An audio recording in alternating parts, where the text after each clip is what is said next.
cobrar mensalidade dos alunos, seja no tempo presente ou no futuro, ela não vai resolver o problema, né, do financiamento, né, das universidades, porque a gente sabe que a universidade ela não é apenas ensino, a universidade é pesquisa, e sobretudo as públicas, que são as universidades de ponta em termos de pesquisa acadêmica e científica, boa parte do orçamento delas é destinado à pesquisa. Logo, se a gente fosse cobrar apenas mensalidade referente ao ensino, a gente não cobriria uma parte, a gente cobriria uma parte muito pequena do necessário para financiar a universidade como um todo. Agora, olhando para o outro lado, o que a gente deveria cobrar? Eu acho que tem um argumento importante, que a universidade ela tem um retorno social, a gente sabe disso, né? Mas existe também um retorno privado, né? Os indivíduos se beneficiam desse investimento feito pelo Estado na sua educação. Cobrança de mensalidade na USP faz sentido? No Terraço Cast de número 379. A vinheta inicial é Sérgio Firpo, professor do INSPER e atual secretário de Monitoramento e Avaliação para o Aperfeiçoamento de Políticas Públicas do Ministério do Planejamento e Orçamento, no vídeo Educação PEC 206/19, cobrança de mensalidade pelas universidades públicas, do dia 2 de junho de 2022, que está no canal do YouTube da Câmara dos Deputados.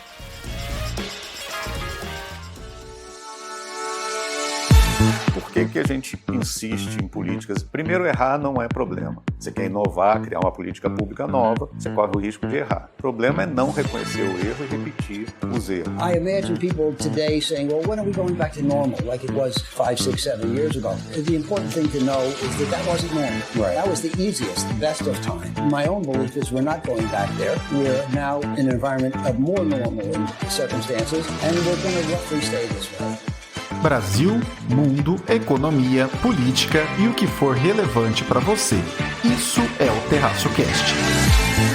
E aí, pessoal, tudo bem? Caio Augusto, diretamente da madrugada de 11 de junho de 2023, domingo, em Ourinhos, para o 379 do meu, do seu, do nosso Terraço Cast. Nesse episódio estão comigo Arthur Solow. Oi, Caio, tudo bom? Quem diria? Uma semana depois, tô aqui de volta, gostei do negócio, fiquei com saudades dos nossos terraceiros, cuja audiência só aumenta. Então, essa semana eu não vou falar de PIB, BCBR, crescimento da economia como um todo, que a gente já falou bastante nos últimos episódios. Vou falar sobre um assunto igualmente polêmico, sobre USP e uma verdadeira revolução silenciosa que tem acontecido. Silenciosa no sentido de não sair tanto, na mídia sai, mas não tem tanta repercussão.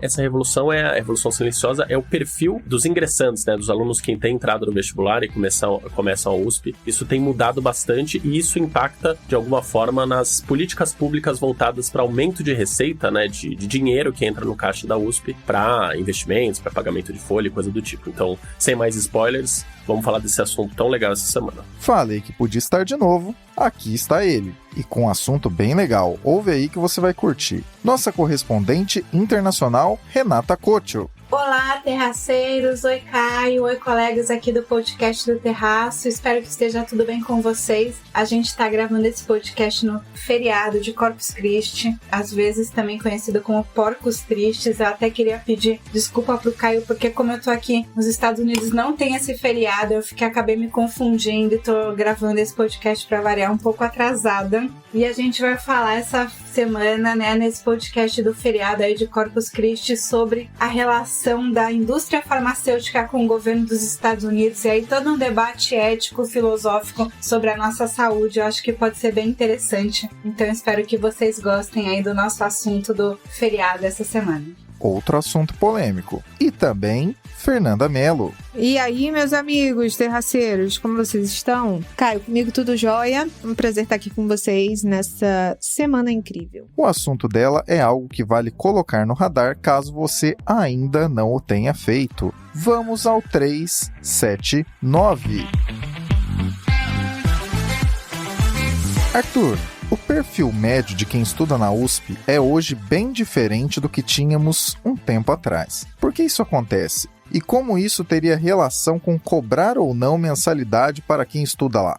Então, Caio, eu vou responder de bate-pronto a sua pergunta e depois eu vou dividir em algumas partes, né, a resposta. Acho que é importante para a gente chegar na questão da cobrança de mensalidade da USP, que é extremamente polêmica, né? Então, assim, de bate-pronto, o perfil médio de quem estuda na USP é bem diferente do que tínhamos dentro atrás? É bem diferente. Então, quando a gente olha as estatísticas, em 2005, 2010, o percentual de ingressantes, né, alunos que entravam na USP, que adivinham, né, vinham de escolas públicas, era de 20% a 25%. Em 2023, né, 2022, 2023, nesse vestibular atual, chegou a quase 55%, né, 54% a 55%, que é um número mais do que o dobro. Se a gente considerar que são 10, 11 mil vagas ali na USP, quase dobrou o número absoluto, quase não, ele dobrou o número absoluto em relação ao que a gente tinha em 2005, 2010. Então, o perfil é muito mais diverso, muito mais inclusivo. Quando a gente fala, né, um pouco sobre, no final, a USP é uma grande política pública, né?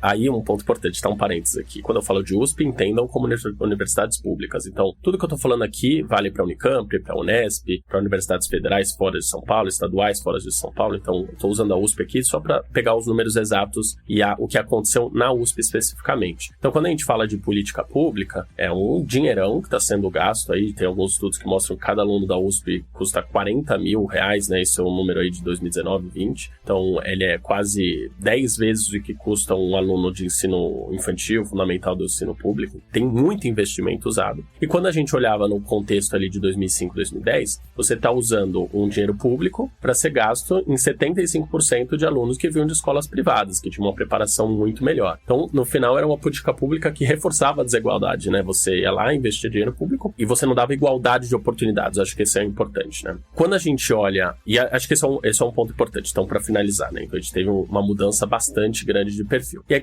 aí a gente precisa dar alguns passos atrás, né? A gente precisa olhar o contexto. Então, a USP, até 2000, 2005, não existia nenhuma ação afirmativa para mudar esse cenário, né? Da maioria dos alunos serem de escolas privadas e ainda pior, né? Quando você olhava em algumas faculdades específicas, Faculdade de Medicina, a própria FEA e algumas outras escolas ali dentro da USP, você tinha mais do que 75%, era 80%, 90% de ensino privado e muitas vezes pessoas que tinham total capacidade de pagar uma universidade privada, tá? Então, quando a gente olha em perspectiva, em 2005, né, ali meados de 2005, 2006, começaram algumas ações afirmativas. A USP começou com um plano de bonificação. Então, quem vinha de escolas públicas ganhava uma bonificação na nota, que foi de 6%, depois passou para 15%, 20%, dependia de alguns critérios. Isso, de fato, aumentou o número de alunos que eram de escolas públicas e entravam na USP. Então, passou de 20% para 30%, 35%. E aí, depois, em 17, se eu não me engano, iniciou a política pública de reservar vagas, né? Então, você já tinha uma quantidade de vagas aí das 10, 11 mil vagas que você tem na USP. Uma quantidade de vagas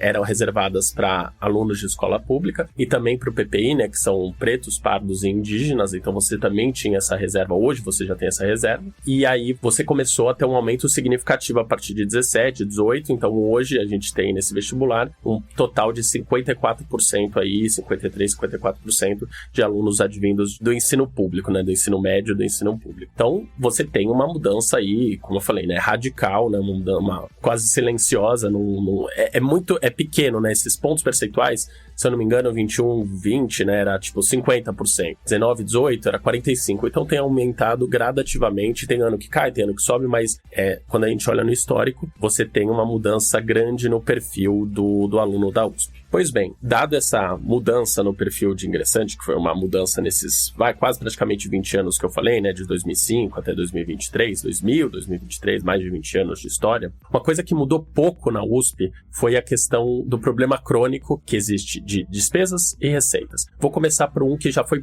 um pouco mais endereçado, né, já mudou um pouco nesse período, que é a parte de despesas. Então, do orçamento da USP, aí, que hoje está girando em torno de 8 bi, 9 bi, já existiu momentos ali, né, 16, 17, que praticamente todo o orçamento da USP era utilizado para folha de pagamento, então de funcionários, professores e coisas do tipo. Então não sobrava nada para investimentos e outros custeios, reformas e coisas do tipo. Então isso foi um problema que foi as últimas gestões, né, os próprios reitores olharam com mais carinho para esse tipo de problema, e hoje você tem aí 85% do orçamento utilizado para pagamento de folha, e aí sobra para investimentos, para pesquisas, para reformas e coisas do tipo, tá? Então, esse é uma das coisas que mudou, principalmente nos últimos anos. Então, ainda é um número bem alto quando a gente olha comparativamente com outras universidades públicas, né?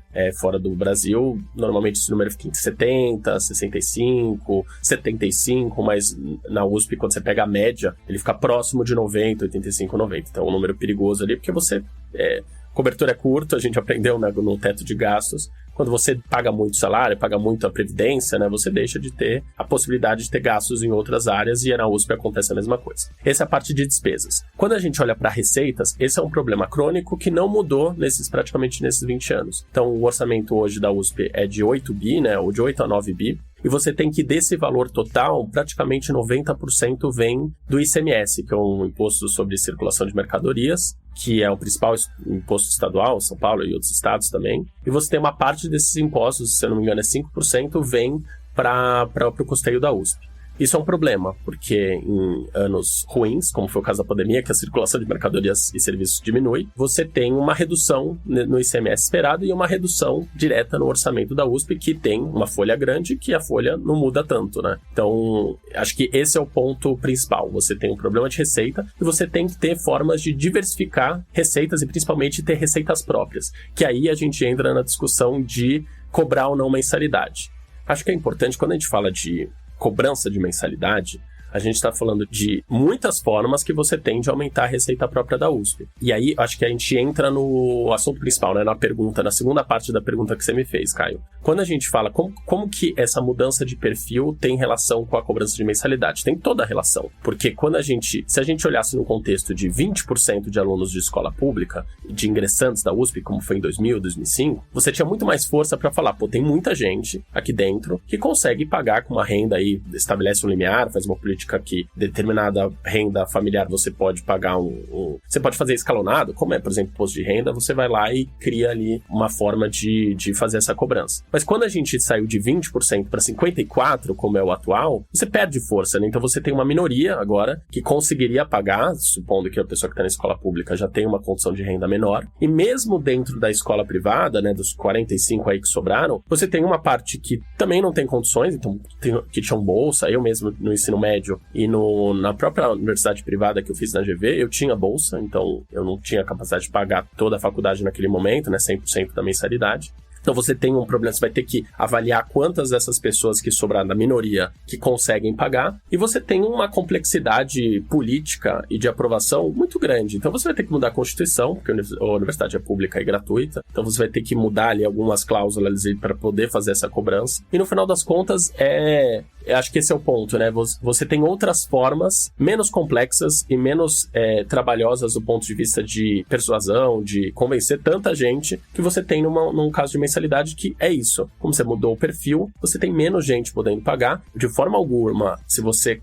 acho que isso é importante. De forma alguma, se você tivesse essa política, seria pouco dinheiro. Seria bastante dinheiro, mesmo com uma cobrança de R$1.000, R$1.500. Mesmo de você pegando o estoque, entre aspas, né, dos alunos. Quando você pensa que os ingressantes hoje é 54% de escola pública, no passado não foi. Então esses alunos ainda, muitos deles estão cursando e teriam capacidade de pagar. Então é um dinheiro que contribuiria para o caixa da USP. Mas eu acho que tem outras formas. Vou falar algumas aqui, tá? Então tem os name rights, então você possibilitar você nomear salas ali dentro, tem uma resistência muito grande ali da USP e tal, dos alunos, do corpo discente e docente, mas você conceder de alguma forma, né, parecido com o que foi feito nos parques públicos, então dentro do campus, estacionamento, o estacionamento hoje é gratuito, eventos, você ter ali concessão de espaços para poder fazer eventos ali dentro. Eu não estou falando que isso é certo ou errado, estou falando que isso é uma possibilidade de obtenção de receita própria de uma forma menos complexa do que da mensalidade, por essa questão do perfil do aluno ter mudado. Parceria com empresas e indústria, então universidades públicas fora do Brasil é muito comum, as indústrias, então a inovação e tecnologia está muito próxima dos alunos da universidade. Não estou dizendo que não existe o CIETEC, que está dentro lá da USP, mas a quantidade de patentes e mesmo ganho de receita com royalties da USP é assim, muito menor do que a gente tem em outras universidades públicas fora do Brasil, mesmo em países emergentes. Então Isso a gente ainda está engatinhando, ainda está muito lento. E aí eu acho que outro ponto que a gente tem que falar aqui são os endowments, né? Que são os fundos patrimoniais que, fora do Brasil, eles são, assim, uma extrema realidade. Não só universidades públicas, mas assim, até principalmente universidades privadas. Então você tem o caso de Harvard, o caso de Yale, o caso de Princeton. Você tem várias universidades aí que têm fundos patrimoniais, aí só para dar um passo atrás e explicar, são fundos que os alunos, ex-alunos e interessados também, contribuem em dinheiro, né, para que esse fundo vá crescendo, e o rendimento desse fundo, ele muitas vezes paga uma boa parte das despesas correntes dessa universidade. Então, o caso extremo é o caso de Harvard. Eles têm, até a última informação que eu tinha, era 40 bi de fundo patrimonial, de endowment. Já aumentou, que eu já vi, eu acho que é de 50, até mais de 50 bi de dólar. Então, só para vocês terem uma ideia, só o rendimento desses 50 bi que existe paga 35% das despesas correntes de Harvard. Então, é uma coisa impressionante. Então, você tem de cada 10 reais de despesa, praticamente 4 reais, 4 dólares, no caso de 10 dólares, 4 dólares são pagos só com os juros desses fundos patrimonial, que é uma coisa impressionante. Como que surgiu esses 50 bi? Surgiu de 400 anos, 4 séculos de uma política muito forte para ex-alunos contribuírem, professores, simpatizantes aí, né, que gostam da universidade, contribuírem. Hoje já são mais de 13, 14 mil aí, pessoas que contribuem recorrentemente para esse endowment de Harvard. Eu estou usando um exemplo extremo, mas você tem Princeton, você tem Yale aí que fica nessa casa aí de 30 a 40 bi de fundo patrimonial, e ele é extremamente relevante para a continuidade de pesquisas, continuidade de bolsa de estudos. Tem até alguns endowments que a pessoa contribui e exige que aquele dinheiro vá para alguma pesquisa espacial, uma pesquisa de inovação, alguma coisa específica. Então você tem uma pressão no caixa da universidade muito menor do que você teria se não tivesse endowments. Aí alguém pode falar, não, mas aqui o Arthur só falou das universidades privadas, mas a Universidade da Califórnia tem, Cambridge também na Inglaterra tem, do Chile tem. Então você tem universidades públicas que usam esse tipo de contribuição para pagar uma boa parte aí dos gastos correntes aí da universidade. Uma coisa legal de falar é que isso tem caminhado no Brasil numa velocidade menor que a gente queria. Então, você tem os amigos da Poli, você tem endowments também da Universidade de Medicina da USP, só que você tem problemas crônicos aí para contribuir. Então, hoje, por exemplo, já tiveram algumas mudanças bem recentes, mas ainda, por exemplo, se pagava um imposto de 4% quando você faz uma doação para a universidade, que é um absurdo, porque você está contribuindo para a inovação, tecnologia, coisas que trazem retornos aí, a gente fala de economia, trazem retornos grandes para a economia, né? R$1 gasto com a universidade, ele contribui de alguma forma para a sociedade, para a inovação, né, para a economia como um todo. Então, não dá para a gente ter um imposto tão alto para uma contribuição, para uma doação que é feita, que não é uma doação entre famílias, é uma doação de uma pessoa que está contribuindo para a inovação e tecnologia dentro da USP. E eu acho que e da USP ou outras universidades públicas. Acho que é legal também falar que mesmo num contexto, você corrige essa questão dos impostos, né? Você aumenta tanto o engajamento, mas como você aumenta, você melhora os incentivos para que as pessoas doem para a universidade e formem esse endowment. Acho que uma coisa legal falar que demora, né? Então, o caso de Harvard é bem simbólico, porque são 400 anos, né, de contribuições, desse sentimento de pertencimento que existe muito forte lá, que ajuda os alunos, em Yale também é muito forte, que ajuda os alunos que não têm recursos a conseguir pagar com essas bolsas, com essa ajuda que é dado com o rendimento dos endowments, não e com o valor absoluto. O valor absoluto nem é mexido, então só os rendimentos que são usados. Então, acho que isso é importante. Acho que o primeiro passo tem que ser dado, tem que criar os incentivos acho que o que a gente pode fazer agora é criar um arcabouço bom, um arcabouço correto e os incentivos corretos para que as pessoas comecem a doar e incentivar. Eu acho que esse é um ponto legal de falar sobre a conclusão. Então, legal, o perfil do estudante da USP mudou. Isso tem uma relação direta com cobrar mensalidade, porque perdeu força, então você tem uma minoria que conseguiria pagar. De novo, seria uma forma legal de fazer, uma forma possível, mas do ponto de vista político, de Constituição, teria que mudar um monte de coisa. Então, acho que tem formas alternativas. E melhor, por que não engajar esses alunos que têm capacidade de pagar a mensalidade? Em vez de pagar a mensalidade, eles entram no fundo endowment, né? Você começa a engajar esses caras que no futuro eles vão estar bem empregados, vão estar tocando aí uma empresa, coisas do tipo. E eles podem ser contribuidores aí, né? Serem pessoas que contribuem recorrentemente para esse fundo a ser criado para ajudar a desafogar um pouco o caixa da USP, como é hoje, muito dependente do ICMS, como eu falei. Então, por que não mudar um pouco essa lógica, né? Então, em vez de cobrar na graduação, cobra depois, uma forma digital, não precisa ser uma coisa obrigatória, mas quem contribui lá para Princeton, para Yale, para Harvard, como eu falei, para Cambridge, ele não é nada obrigatório, é mais um sentimento de pertencimento, muito mais do que uma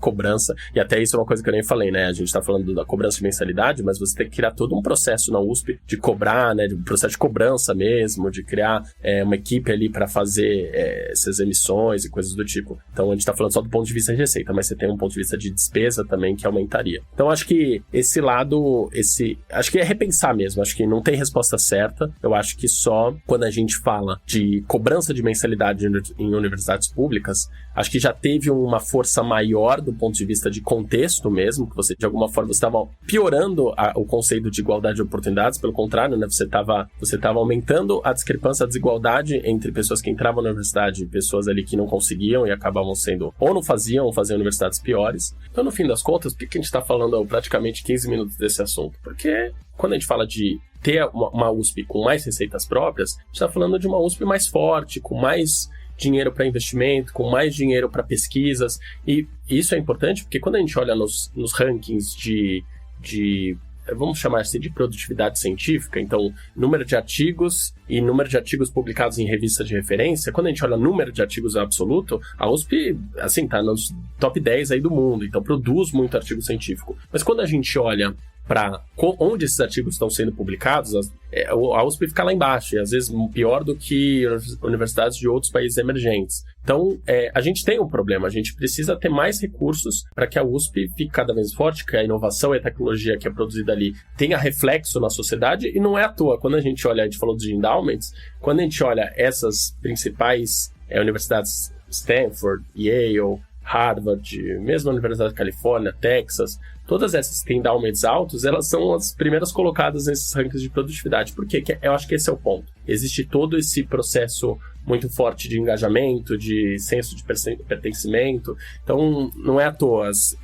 Isso tem uma relação. Então, acho que esse é o principal. Ninguém é malvado, ninguém está falando aqui, né, que a USP vai ser privatizada e coisas do tipo. A gente tem um problema crônico, que foi apresentado. Você tem uma dependência enorme de impostos estaduais para compor o caixa da USP. Isso não acontece em outros locais. Isso, quando você olha em perspectiva, é 30%, 40%, 20%, 30%, 40% da receita total das universidades públicas fora do Brasil são provenientes de impostos. Tem algumas exceções, mas 90%, 80%, como é no Brasil, não existe, como é na USP. Então, você tem esse problema, você tem que endereçar. Você tem alternativas e eu acho que isso é importante. A gente falou aqui delas. Não existe resposta certa, existem caminhos a serem percorridos. Espero que um pouco aqui da minha resposta ajude ao terraceiro aí, quem acompanhou, a refletir, ver qual que seria a forma mais eficiente, vamos dizer assim, para a gente endereçar e resolver esse problema de, como eu falei, despesa um pouco mais ajustada nessa parte de folha, que corresponde a muito, mas a parte de receita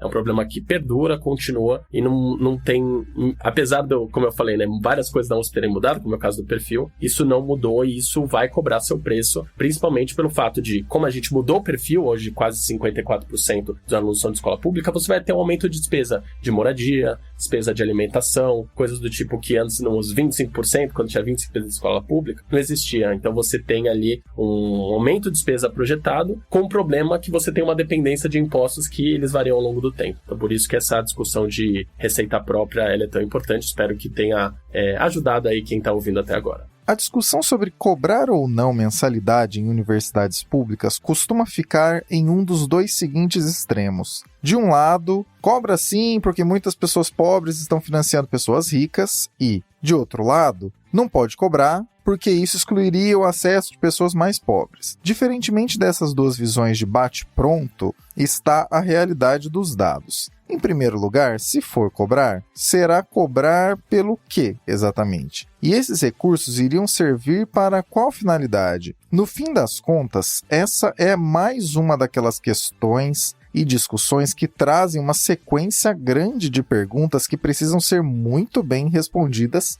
antes de termos a efetivação de planos que movam as coisas. De fato, as universidades públicas poderiam sim estar mais conectadas a iniciativas privadas que oxigenem as atividades de maneira bastante ampla. Isso não deveria ser tão demonizado. Em todo caso, não é a coisa mais trivial e pronta do planeta como é que isso pode ser feito. Não é só botar uma linha de corte, cobrar mensalidade, pronto. Esse tipo de coisa leva em conta uma comunicação muito bem azeitada com a sociedade, que é quem arca com isso, e também com todas as pessoas que cursam graduação hoje e as que pensam em cursar no amanhã nessas universidades. O risco de tomar alguma decisão de orelhada e que desconsidere, por exemplo, o perfil dos alunos, o perfil atual e o perfil esperado no futuro, é espantar o interesse de pessoas que poderiam mudar suas vidas através dessa possibilidade de estudo. Outro aspecto a ser considerado é o que se fará com esses recursos. Atualmente, boa parte das receitas dessas universidades já são vinculadas desde o começo. Então, de maneira bem direta, faz sentido que essas estruturas que precisam eventualmente serem revistas e discutidas para se tornar mais eficientes, no lugar dessa revisão simplesmente ganhem uma fonte nova de recursos? Educação é coisa séria e não deveria ser tratada com simplismo ou bipolarismo. Podemos sim discutir meios de financiamento das atividades das universidades públicas, mas é um tanto inocente a visão seca. Se pagassem mensalidade na USP, tudo estaria resolvido. Há, então, de se pensar nesses meios de receita, em como tudo isso virará despesa ou reserva financeira e também, é claro, na comunicação social adequada de tudo isso. Até porque, como o Arthur bem comentou no final, com a estrutura cada vez mais socialmente diversa nas universidades públicas, o que é excelente, diga-se de passagem, a estrutura de permanência estudantil deverá ser ampliada agora e no futuro. Temos aqui uma discussão que é muito mais importante do que polêmica, embora não precise se acanhar. Talvez você tenha aberto esse episódio, ou até mesmo chegou aqui por alguma pesquisa que fez com as palavras do título dele. Talvez você chegou aqui pensando que seria algo binário, uma questão de sim ou não, resolve, não resolve, faz, não faz, mas agora pensou na complexidade do assunto. Que mais pessoas possam pensar como provavelmente você está pensando agora.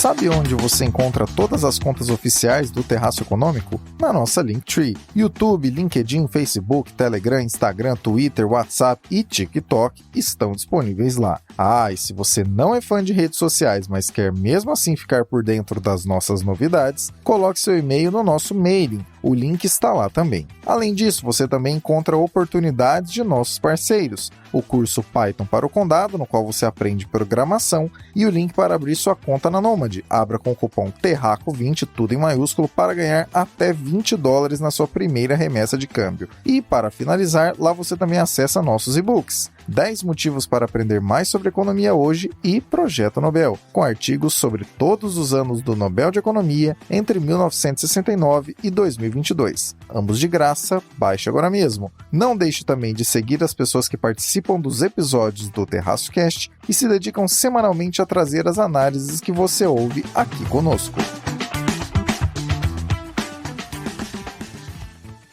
Renata, traga para nós o Boletim Internacional. Então é isso, né? O Caio me mandou um artigo da Bloomberg que fala de uma notícia, na verdade, que saiu nessa terça-feira dessa semana, falando que a farmacêutica Merck está processando o governo dos Estados Unidos a respeito de uma política do governo Biden que está dentro daquele grande guarda-chuva que o governo Biden chamou de Inflation Reduction Act, né, que é uma lei de redução da inflação, entre várias coisas, até controle de questões ambientais, né, de crise climática e tudo mais. Uma das questões ali do controle de inflação é o controle do preço dos medicamentos. Então, o governo Biden estipulou como se fosse um teto, né, um controle, um tabelamento, né, a gente chama para falar esse palavrão, um tabelamento do preço de alguns medicamentos essenciais para a saúde dos americanos. Então eu vou tentar explicar um pouquinho, resumir um pouquinho qual que é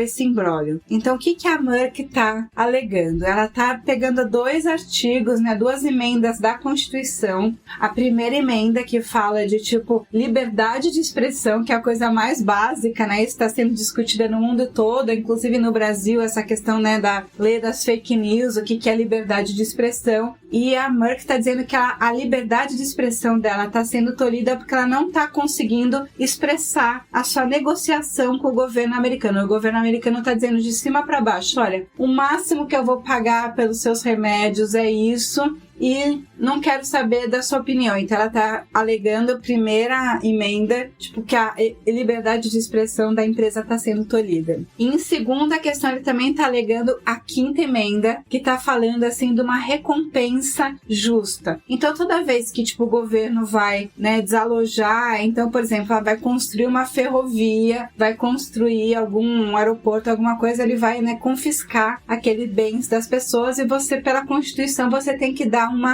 um pagamento justo para as pessoas que você está confiscando aquela terra porque você quer construir aquela ferrovia, aquele aeroporto. E aí o que a Merck está dizendo é que eles estão confiscando os medicamentos, que o governo está confiscando os medicamentos, que é o produto mais valioso daquela empresa, que é o que ele mais produz, né, que são os medicamentos de ponta, e não está dando uma compensação justa, né, que seria um valor justo para esse confisco, como se fosse, pegou aqui o meu terreno para passar uma ferrovia e não está pagando um valor justo por isso, né? O que seria um roubo, que seria contra a Constituição americana, que é bem aí a favor da propriedade privada e tudo mais. Então, a Merck está alegando essas 2 questões contra o governo Biden. A primeira, a farmacêutica, que processa o governo contra essa nova lei aí do Reduction Act, que limita o preço dos medicamentos. E aí eu vou falar um pouco, né, como médica, até queria dar um pouco do meu histórico aqui no Terraço, porque assim, a gente sempre, né, eu tô falando aqui com vocês todo dia e não sei se vocês me conhecem, então, né, como vocês, a Renata da Califórnia, então qual que é a minha formação? Eu conheci o pessoal do Terraço porque eu sou formada em administração pública pela FGV, eu me formei lá no século passado, eu sou da turma que entrou em 92 na GV e se formou em 96, né, e aí eu conhecia vários professores ali da GV, gente que continuou acadêmico na GV, que conhecia os alunos, o pessoal que começou o Terraço, e foi aí que eu comecei a ficar amiga do pessoal do Terraço, e sempre me apaixonei pelo projeto, adoro falar com jovens, adoro falar de economia, projeção e tal, e como eu tô, né, nessa posição aqui, né, meio de gringa, com um olhar meio estrangeiro, eu sempre falei com essas 2 visões, né, a visão de uma pessoa que tá morando na Califórnia, e 2, de uma pessoa ligada à medicina, porque eu comecei esse namoro, digamos assim, com o pessoal do Terraço por causa de um debate sobre o programa Mais Médicos. Eu sou médica e estava debatendo num perfil de um amigo da GV, enfim, sobre esse programa Mais Médicos, e como eu estava dando a perspectiva de médica. E aí eu sempre falei sobre medicina, saúde e tal, e claro, quando veio a pandemia, né, houve um holofote para cima das pessoas, né, da área da saúde, eu acabei falando bastante sobre isso aqui no podcast do Terraço. Então eu venho dessa área. Só para fazer esse preâmbulo todo, para dizer assim, né, meu background, para falar um pouco dessa situação que é assim, né, uma questão filosófica da humanidade, porque a saúde, a questão da saúde é uma equação que não está assim bem resolvida no mundo todo, por várias questões. Primeiro, que a gente tem menos médicos do que a gente deveria ter do mundo inteiro, então existe uma demanda por mais médicos em geral, e Cuba percebeu essa demanda e oferece esse serviço, né? Resolveu assim investir na formação de médicos e exporta esse serviço de saúde de profissionais médicos para diversos países, porque existe realmente um problema aí de questão de existe mais demanda, a população está crescendo, as pessoas estão se espalhando e existe uma demanda por médicos. Isso acaba diminuindo um pouco com a pandemia, isso acabou de alguma forma, a telemedicina acabou ajudando a equacionar, porque você consegue resolver problemas médicos, enfim, através do celular, da internet, então isso melhorou um pouco, mas ainda continua uma questão de demanda. Outra questão, que é essa que a gente está discutindo aqui, que o Caio falou, né, pediu para eu abordar com vocês, é a questão do preço dos medicamentos e da inovação. Então, se a gente pegar assim, os Estados Unidos, por exemplo, é o país que mais investe em pesquisa de novos medicamentos, de novas vacinas, de tudo, né, novos equipamentos médicos. Então, toda a inovação, ou boa parte, sei lá, eu diria chutando, pelo menos 75% da inovação na área da saúde vem de empresas americanas ou pelo menos de colaborações entre empresas americanas e empresas de outros países. Porque é um investimento muito grande, inclusive do Estado, né, de subsídios do Estado em pesquisa e desenvolvimento dessa indústria farmacêutica que é muito pujante em termos de inovação nos Estados Unidos. Mas isso vem com preço, né? Isso custa caro. E aí todas essas inovações, o que acontece? Elas chegam primeiro no mercado americano e algumas pessoas talvez tenham sorte ou azar de participar de estudos e aí estão ali, né, no limite do avanço científico. Então a pessoa, né, tem uma doença incurável que vai, né, progredir em 6 meses e ela consegue participar de um estudo agora. Pois isso é uma puta vantagem, porque, né, ela tem pouco tempo, vai participar de um estudo, pode dar certo, pode dar errado, mas ela tem pouco a perder. Então a indústria nos Estados Unidos tem muito voltada para essa questão de inovação e a gente viu isso claramente, né, durante a pandemia do Covid, a questão das vacinas, de você ter os voluntários, de quanto os Estados Unidos foram importantes na produção das vacinas, principalmente as vacinas mais eficientes contra o Covid-19. Só que tudo isso, como eu falei, né, vem com um preço e essas coisas acabam chegando muito caras no mercado, principalmente no mercado dos Estados Unidos. E aí tem essa questão, né, os americanos, eles investem, né, os cidadãos americanos investem através do imposto, subsídios governamentais para, né, aprimorar essa questão de investimento em tecnologia de saúde e na hora de pagar, eles são os que pagam mais caro, apesar que eles são os primeiros a ter acesso, mas eles também são os que pagam mais caro. Porque daí a indústria também tem que gerar escala. Então ela quer ganhar bastante no mercado americano e acabar negociando com outros países, por exemplo, a União Europeia, no caso do Reino Unido, que tem aquele sistema de saúde, né, o NHS, que é bastante forte, então eles acabam fazendo todo um estudo científico e falando assim, ó, o que realmente vale a pena, eles vão lá e compram e tentam barganhar um preço bom, porque eles estão comprando um pacote grandão, enquanto que nos Estados Unidos está cada indivíduo ali querendo comprar aquele remédio. Então o que acontece é que a saúde nos Estados Unidos acaba sendo uma coisa muito cara. E o governo Biden tentou colocar aí um teto, né, tabelar o preço de alguns medicamentos e, como eu falei no começo, tem toda essa discussão com a indústria farmacêutica que não está querendo pagar esse pato. Então a gente vai ver aí como é que vai ficar e a gente vai continuar observando aqui no podcast do Terraço, falando com vocês sobre essas questões, né, de saúde, que falam, né, coisas fundamentais, né? Saúde a gente acaba, né, deixando de lado, tá mais preocupado com economia, dinheiro e tal, mas, né, saúde a gente aprendeu, acho que na pandemia, que a saúde é importante. E aí essas questões acabam sendo bastante fundamentais de quem é que vai pagar. Porque a gente quer ter inovação em saúde, a gente quer ter desenvolvimento de medicamentos, a gente quer ter como humanidade, eu não estou falando como cidadão americano, brasileiro, nada, a gente quer ter isso, a gente quer ter inovação. Por exemplo, o Brasil, na época do governo Fernando Henrique, o José Serra, que era o ministro da Saúde, ele quebrou a patente para produtos, para medicamentos contra HIV, né? Todo aquele coquetel contra HIV, ele quebrou a patente e falou assim, nós vamos produzir aqui porque isso é uma questão de saúde pública, nós não temos dinheiro para pagar os royalties, o preço desse remédio, mas a gente quer salvar a vida das pessoas, a gente vai produzir isso daqui e dane-se. Vão brigar lá no OMC, sei lá, alguma coisa, mas a gente vai passar por cima disso por uma questão humanitária. Isso é uma questão que pode acontecer, o Brasil pode fazer isso, pode peitar tal. Mas até que ponto isso, você acaba fazendo muito isso, você acaba também tirando o incentivo da indústria farmacêutica de inovar e criar medicamentos novos, porque se ela cria um medicamento que vale muito, que todo mundo quer e tal, mas ela não pode cobrar, porque aí vai todo mundo copiar e tudo bem, assim, porque é pelos direitos humanos e sei lá, que incentivo essa indústria farmacêutica vai ter? Então, assim, eu não tô querendo colocar aqui, não tô defendendo nenhum nem outro, eu não tô sendo advogado do diabo nem nada, eu tô só colocando para vocês essa questão aí pra gente pensar juntos, né? Até que ponto vale a pena tabelar preço de remédio, não vale? Até que ponto a gente pode deixar também a indústria farmacêutica explorar até quanto quiser o sofrimento, a doença, né, a vida das pessoas, como é que a gente encontra aí um equilíbrio dessas duas forças? Questão bastante polêmica e que, mesmo sendo em outro setor, o de saúde, se conecta parcialmente com o que a gente discutiu no primeiro assunto. De um lado, temos um setor produtivo que coloca anualmente bilhões de dólares em jogo na busca de encontrar soluções ou tratamentos para problemas de saúde de modo medicamentoso. De outro, temos a entidade que define as regras do jogo e, dessa forma, tenta evitar que esse primeiro grupo retire o excedente dos consumidores, ou, saindo do economês, tenta evitar que a indústria farmacêutica cobre o máximo possível das pessoas pelos medicamentos. O que complica a coisa quando olhamos para os Estados Unidos é o fato de que, por lá, não temos como aqui o lado. O governo poderia pensar em meios de fornecer esses remédios a quem não pode pagar por eles de modo tão direto quanto aqui. Recentemente tivemos o anúncio de que alguns remédios aqui no Brasil, que já eram disponíveis com 90% de desconto a certas pessoas que estão em certos perfis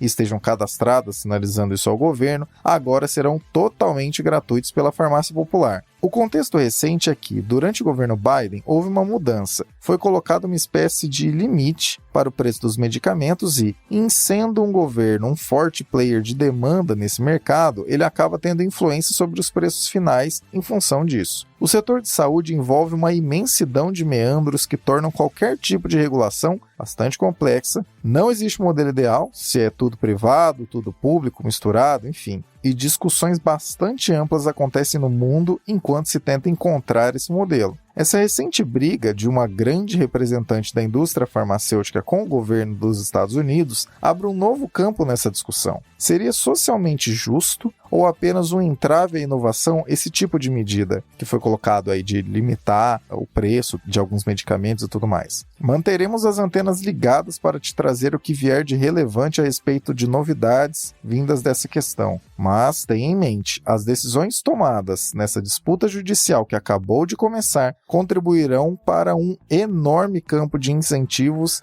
em um já atribulado campo, que é o da saúde. Biden irá peitar a indústria? Haverá comunicação social e argumentação jurídica suficiente para manter os preços nesses limites estabelecidos? A semente da polêmica está plantada.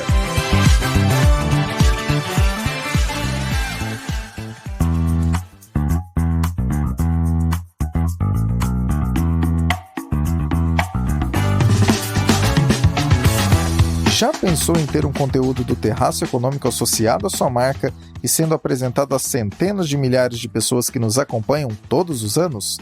Confira na nossa Linktree o item Contrate o Terraço, conteúdos em texto, vídeo, áudio, post de divulgação e parcerias. Tudo isso alinhado para amplificar seus resultados e com a qualidade de quem tem compromisso com você. Gostou? Nos chame porque juntos faremos acontecer. Fernanda, segundo a The Economist, passamos hoje por uma verdadeira revolução energética. O que vale a pena ficar de olho quando o assunto é esse?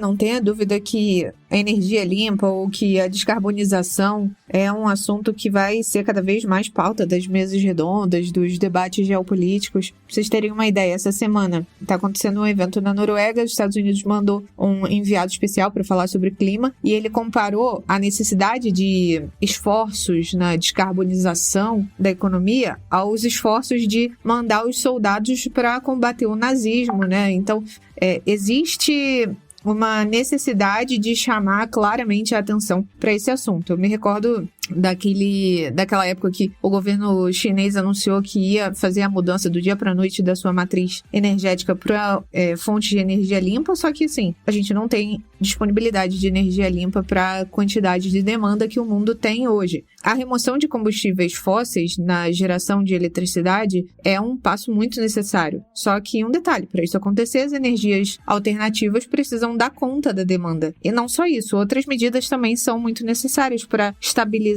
o nível de gases de efeito estufa na atmosfera. Ou seja, não é só daqui para frente a gente fazer certo, é também buscar corrigir o que foi feito no passado. Os atrativos de almejar carbono zero são muito claros, né? E existem muitas fontes de energia não fósseis disponíveis hoje e de forma barata. O Brasil aqui tem exemplos muito claros, né? De vasta disponibilidade de sol, de vento. Então, existe essa possibilidade de baratear as fontes de energia, de diversificação, mas aumentar a participação da eletricidade no uso total de energia, incentivando o uso de veículos elétricos, de bombas de calor e etc., parece ser comparativamente mais fácil. Então, se a gente for pensar que abandonar as minas, os campos de petróleo em favor de uma energia solar ou eólica não é só uma boa política climática, ela também dá uma sensação de progresso, de que a gente está progredindo para uma matriz energética mais diversificada, mas se a produção de eletricidade pelos painéis e pela energia eólica parece muito futurista, muito bacana, levar de fato, né, na prática, esses gigawatts até o consumidor ainda é um processo muito difícil e muito físico, né? Hoje, atualmente, a gente tem 62% da energia fornecida como eletricidade vindo de combustíveis fósseis. E a ideia é que isso caia ali mais ou menos para zero. Esse é o objetivo. E muito dessa substituição vai ser na forma de energia eólica, de energia solar barata. Só que isso é um desafio sério para os operadores de rede, né? Na transmissão dessa energia. Isso significa muitíssimas novas conexões que são problemáticas. O problema é agravado pelo fato de que as instalações renováveis geralmente geram menos energia do que as turbinas atuais, e isso significa mais conexões por unidade de capacidade. Além de adicionar muitas novas conexões, as grades também vão ter que mudar de forma, né? Os locais mais adequados para a geração de energia renovável em quantidade muito grande, muitas vezes não são os locais onde a geração é hoje atualmente concentrada. Então, novas linhas de transmissão vão ser necessárias. E como as grades são coisas muito complicadas, algumas dessas expansões vão exigir mudanças compensatórias em outros lugares à medida que os bits da grade fiquem ali congestionados. As energias renováveis, elas são muito boas, mas são muito intermitentes também. Então, é bem por isso que não é óbvio mudar do dia para a noite do que a gente tem para um futuro apenas de energia eólica e solar. Uma maneira muito óbvia de diminuir esse problema é expandir as redes para que possam acessar recursos renováveis em áreas maiores. Mesmo que isso seja feito, as redes em que as energias renováveis desempenham um papel importante vão exigir conexões para muito armazenamento de energia nova. Algumas vão estar localizadas bem próximas das renováveis, mas algumas não, e isso complica as coisas. Para facilitar o desafio de armazenamento, as redes também precisam de um acesso aos sistemas de gerenciamento da demanda, e isso pode afetar o atendimento da demanda em algum, para deixar mais fácil da gente, para ficar mais palpável. É só a gente pensar que mais ou menos hoje 1 bilhão de pessoas, a grande maioria delas na África, não tem acesso à energia. Então, as energias renováveis podem trazer para determinadas localidades algumas vantagens, no sentido de serem mais rápidas do que as grandes instalações, há grandes investimentos em conexões de rede, na rede mesmo de transmissão de energia elétrica. Então, pode ser uma saída muito boa no curto prazo, mas no longo prazo a gente não pode simplesmente descartar a eletricidade, porque é o tipo de energia que consegue mover quantidades abundantes e longas distâncias. Então, apesar de toda a necessidade de regulamentação, a especulação e aí envolvendo política, protestos e por aí vai, a gente precisa pensar no potencial que a eletricidade, a geração de energia elétrica pode agregar nessa corrida pela descarbonização da economia. Então, é um assunto que a gente vai com certeza cada vez mais estar acompanhando, porque não tem para onde correr, né? A não ser que a gente seja como Elon Musk e já comece a pensar em correr para Marte. Relembrando o que Jean Paul Prats, presidente da Petrobras, disse em entrevista à CNN no mesmo dia em que anunciou a nova política de preços,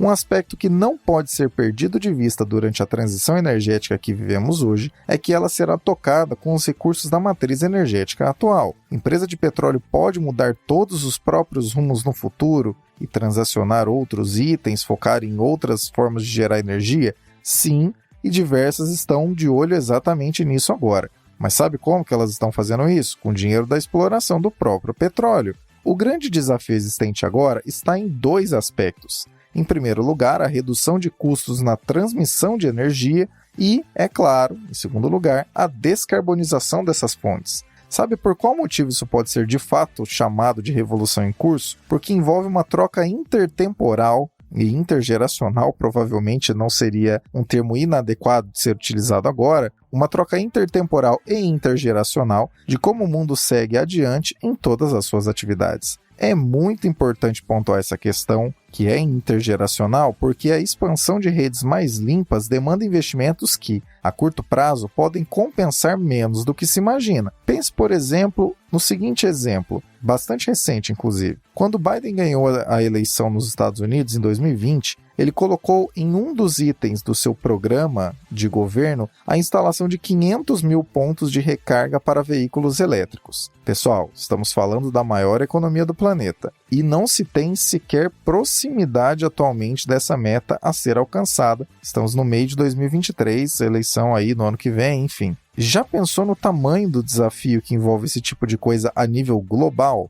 E claro, não pode ser deixado de lado outro aspecto muito importante. Nessa transição intergeracional, também precisamos levar em conta a sustentabilidade dos novos modelos que queremos amanhã. Ainda nesse exemplo dos tais 500 mil pontos de recarga para veículos elétricos. O que irá fazer com que chegue energia a todos esses pontos? Qual será a rede de distribuição necessária para fazer isso? Quais os custos ambientais dessa implantação? E é claro, por último, mas não menos relevante, qual será a fonte de alimentação de tudo isso? Porque, convenhamos, a não ser que vocês se contentem mais com história bonita de salvar o planeta do que com a realidade dos fatos, ter ponto de recarga para elétrico em todo canto, mas para fazer isso precisar queimar carvão e petróleo para dar origem a essa energia, talvez até mais do que antes de ter esses pontos, além de insustentável, também é ambientalmente irresponsável e vazio.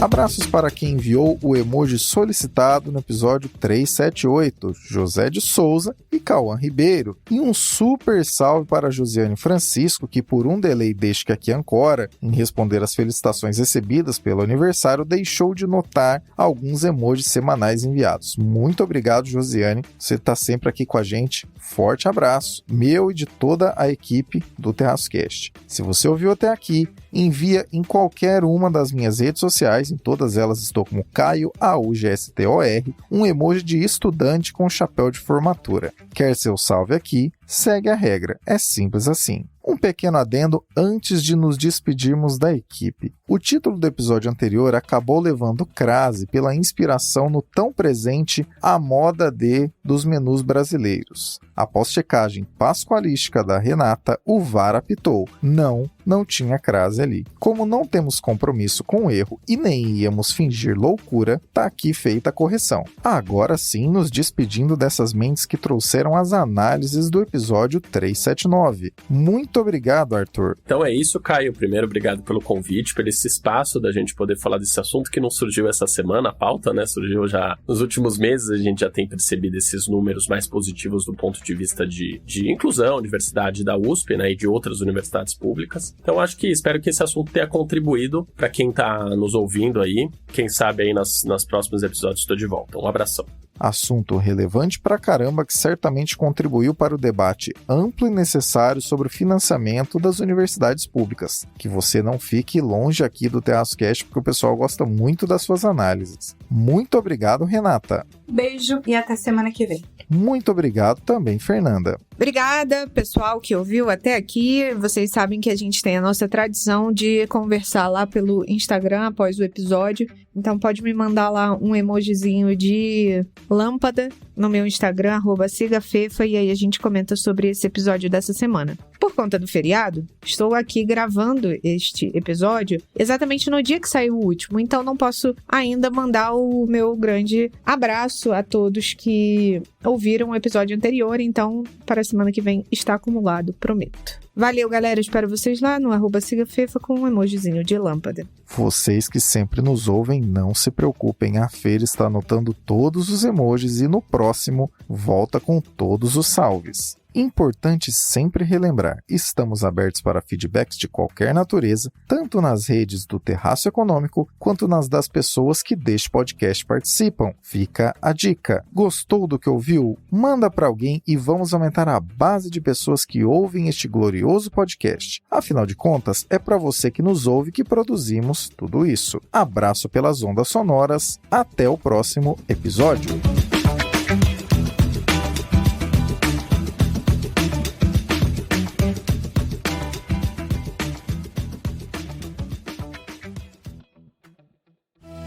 Este episódio foi editado por Atelas, soluções em áudio para podcasts. Encontre a Atelas nas redes sociais. É só buscar por @AtelasEdição.